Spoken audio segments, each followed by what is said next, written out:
Bueno, quiero informarle que el desplazamiento de migrantes en territorio mexicano ha resultado en algunos casos en enfrentamientos entre algunos integrantes de las caravanas y los cuerpos de seguridad que han sido directamente instruidos para contener el paso de estos migrantes. El caso más reciente, y ahí tienen ustedes las imágenes, ocurrió este fin de semana cuando un grupo de integrantes de la caravana migrante intentó llegar a la Basílica de Guadalupe y fueron retenidos por elementos de la policía de la Ciudad de México.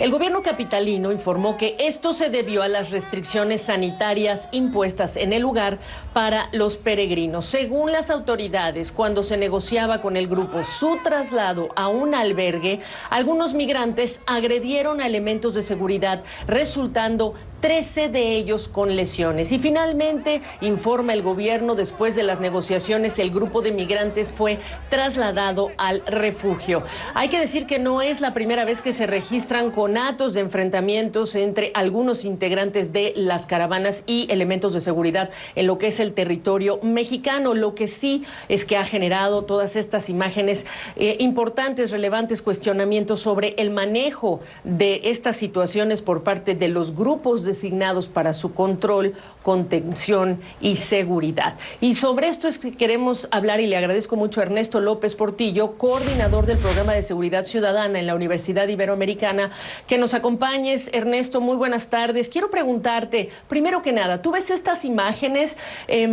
los migrantes peleando, enfrentando, hay que decir que algunos de ellos, y también los elementos de seguridad tratando de hacer su trabajo? ¿Y qué piensas? Bueno, Gabriela, habría que preguntarse primero qué quiere decir con hacer su trabajo. A ver, en ningún lugar del mundo, a través de la fuerza se frena la migración. A través de las instituciones uniformadas, en ningún lugar se va a lograr frenar la migración. La migración se tiene que regular a través de políticas multidimensionales que atiendan, por supuesto, las causas de la migración, pero además atiendan con principios de derechos humanos el flujo migratorio. Habría que preguntarse quién decide este bloqueo y por qué, y qué riesgos asume quien decide hacer este bloqueo. Este argumento oficial de la autoridad de la Ciudad de México respecto a las medidas asociadas a la prevención de contagios es absolutamente insuficiente con respecto a los riesgos que provoca esta contención. Ahora, en un segundo ámbito de análisis, necesitamos hacer reconstrucciones de hechos muy precisas, en donde sepamos quién, cómo exactamente usó la fuerza, tanto por parte de la autoridad como por parte de las personas migrantes. Aplican muchos criterios, muchos estándares y protocolos del derecho nacional e internacional. Aplican múltiples medidas de prevención que tiene la norma para precisamente evitar el enfrentamiento que resulte en lesiones, especialmente cuando hay niñas, niños y adolescentes. Así que la pregunta que está en el centro para mí es, ¿quién decide asumir estos riesgos cuando lo que se tiene es un flujo de migrantes pacífico, un flujo que no está provocando daños a terceras personas, daños en términos de su integridad? ¿Quién decide poner en riesgo la integridad de personas utilizando a la policía para bloquear el flujo? Y la pregunta más importante encima de todo esto es, ¿cuál es la política que seguirá la Ciudad de México ante caravanas, Gabriela, que solamente podemos prever que seguirán? Así que tenemos enormes dudas respecto a la manera como se está entendiendo la migración y enormes dudas respecto a la capacidad del Estado mexicano para administrar a través de, más que medidas de contención con uso de la fuerza, medidas de regulación desde múltiples ámbitos normativos e institucionales, Gabriela. Entiendo tu punto, y yo quizá agregaría que dentro de esas mismas preguntas también cabe reflexionar La preparación, la capacitación que reciben estos elementos que yo decía están haciendo su trabajo, bueno, el trabajo de contención sobre el cual tendremos una opinión, pero al final del día, pues me imagino yo, reciben una orden y esa orden es pues contenerlos e incluso pues el impacto que se genera directamente para las propias fuerzas de seguridad que reciben esa instrucción, ¿no, Ernesto?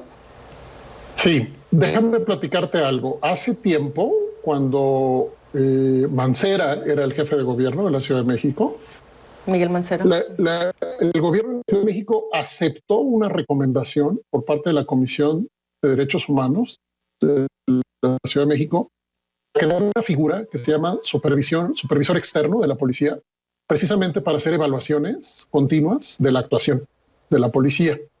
Ahorita tu pregunta debería de contestarse.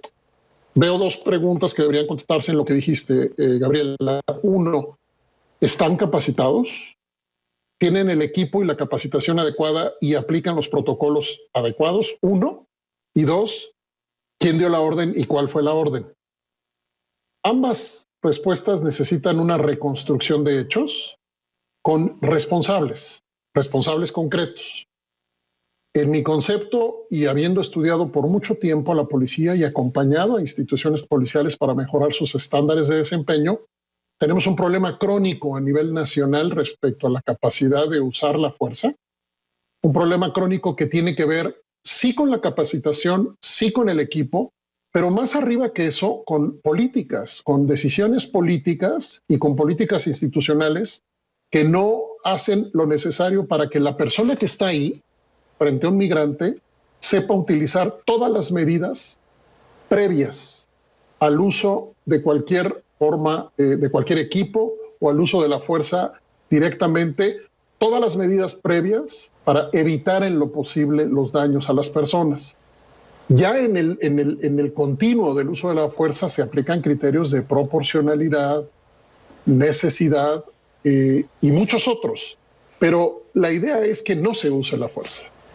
Las políticas migratorias y la ley de migración habla de un conjunto de principios, Gabriela, que tratan de evitar precisamente el uso de la fuerza contra las personas migrantes.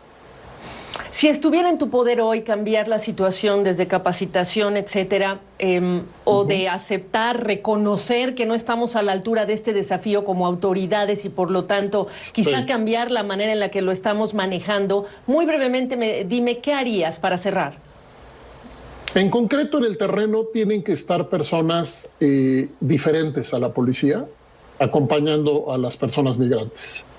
La policía tiene que estar lo más atrás posible, lo más lejos posible y con medidas de acompañamiento, no estas medidas espectaculares que vemos y desproporcionadas, sino medidas de acompañamiento solamente para ayudar en caso de ser necesario a otros funcionarios que lo que tienen que hacer es dar ayuda y dar cuidados y acompañar a las personas migrantes. Como lo dice la ley, Gabriela, nadie está inventando esto. Me queda muy claro lo que has explicado, Ernesto. Ernesto López Portillo, desde la Ciudad de México. Gracias por tu tiempo y esta perspectiva. Buenas tardes, muchas gracias.